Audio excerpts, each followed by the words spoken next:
Hello again, ladies and gentlemen. It's Tuesday, January 20th, 2015. Thanks again for tuning into another episode of Cardoodle. This is Jim. In this episode, you'll see me draw the final shot of the next cartoon. That'll be out this Friday. I do really hope you enjoy that. All the animation is pretty much done, except for a couple of minor tweaks I need to make. After that, it'll just be editing and adding a few effects here and there. Man, this one took a lot longer than I thought it would. I initially planned to have this out last Friday, but I hit a few delays here and there, which is why I was so frustratingly non-committal in all the previous blogs as to when I would actually release that cartoon. In the meantime, I've begun storyboarding the next cartoon. That's after a rewrite I had to do. I realized that the next cartoon after this one is actually structured almost identically to this one. It's one of those things you catch yourself doing once in a while, and it gets a little annoying, but you know what? You just have to move past it. Anyway, moving on to other creative type things. I recently finished up a book called The Disaster Artist. It's a first-hand account of the making of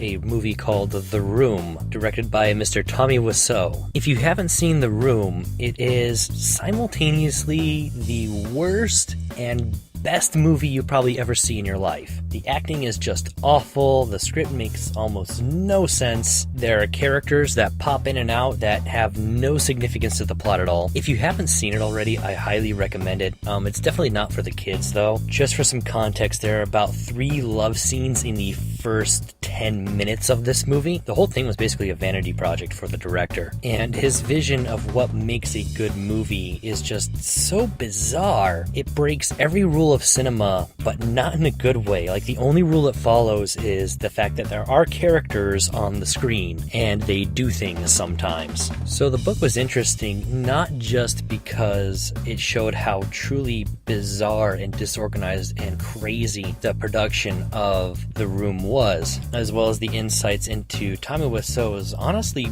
pretty dark personality. But because Greg Sestero, the co-star and co-author of the book, actually started to see the film from a different perspective than just making a bad movie. And in fact, it became an inspiration to him because he saw that even a guy who is truly off his rocker like Tommy Wiseau was able to make his dreams happen, even if it wasn't the way he meant them to happen. That was despite him having pretty much no experience in film or acting or writing or anything like that beforehand. Yeah, it helped that he had seemingly millions upon millions of dollars to put towards funding the film, but ultimately it was his relentless determination to make it in the film industry that drove him forward and actually led him to accomplishing his goal. Now, I definitely don't think anybody should make it a goal to be like Tommy Wiseau. If you read the book or even just watch the movie, you can tell that he definitely, as a person, is probably kind of an unstable individual. He's a very controlling guy, very interested in manipulating other people around him,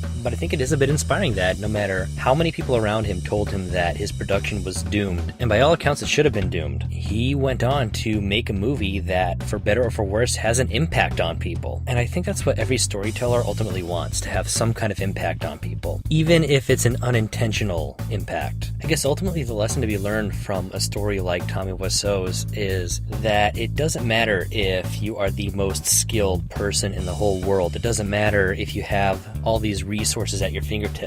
Ultimately, what allows people to accomplish what they set out to do is persistence. Once again, I want to thank you for tuning in to this week's blog. Be sure to come back on Friday for the next episode of Welcome to Boulderdash. Please remember to like, share, comment, and subscribe. I really do appreciate it. Have a wonderful week, and I will be back next Tuesday.